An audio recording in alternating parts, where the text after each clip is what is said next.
Jerry Work from ProfitDig here, and in this video I want to demonstrate and talk about the use of subcompanies.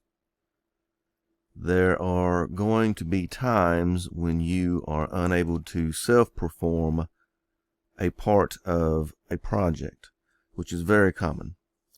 For example, let's say you're an excavation and utility contractor bidding on a job that has paving. Well, you're not in the paving business, so at that point you would work with a subcontractor to perform that part of the job, to do the paving. So after you got bids and selected who you wanted to use for that part of the job, you would include that in your bid. So let's talk about how to do that in ProfitDig.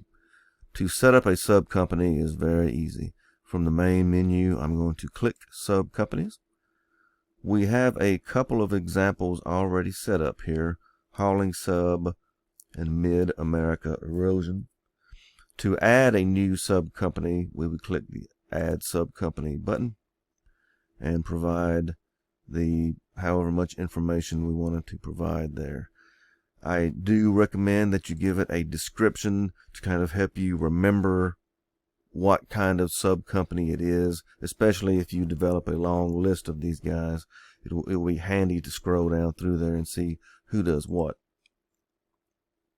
So now let's talk about how to use a subcompany in a bid.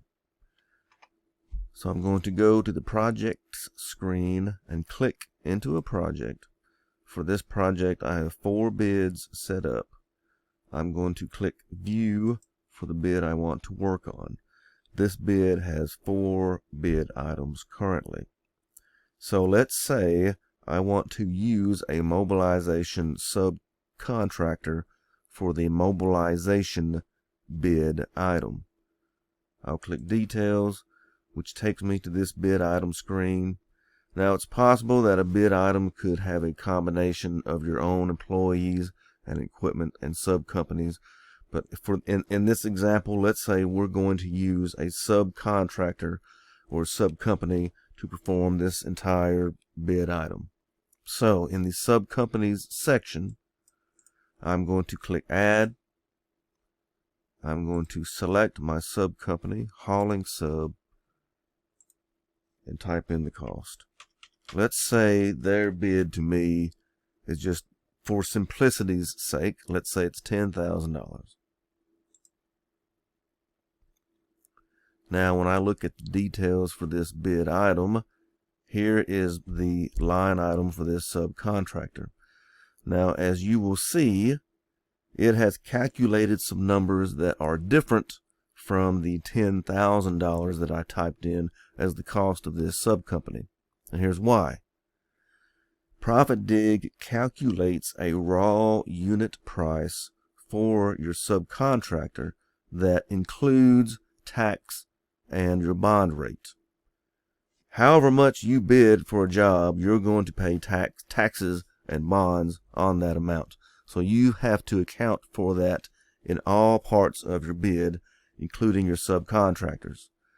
And then we have another column, Adjusted Unit Price, where we have a number of $12,275, and that is where we tack on your profit margin and your overhead. All that stuff has to be accounted for. It all has to be paid for. So you need to account for it in your bid. And so in our summary section here for this bid item, for the subcompanies category, our total was $12,275, which is the price of the subcontractor to you, plus taxes, bonds, profit, and overhead. And so that is how you can use subcontractors in the ProfitDig system. This is a very good way to make sure that you account for all those margins I just mentioned in your bids. And as I mentioned earlier, it's also a good idea to kind of build up your own little network of subcompanies that you like to work with and who you trust.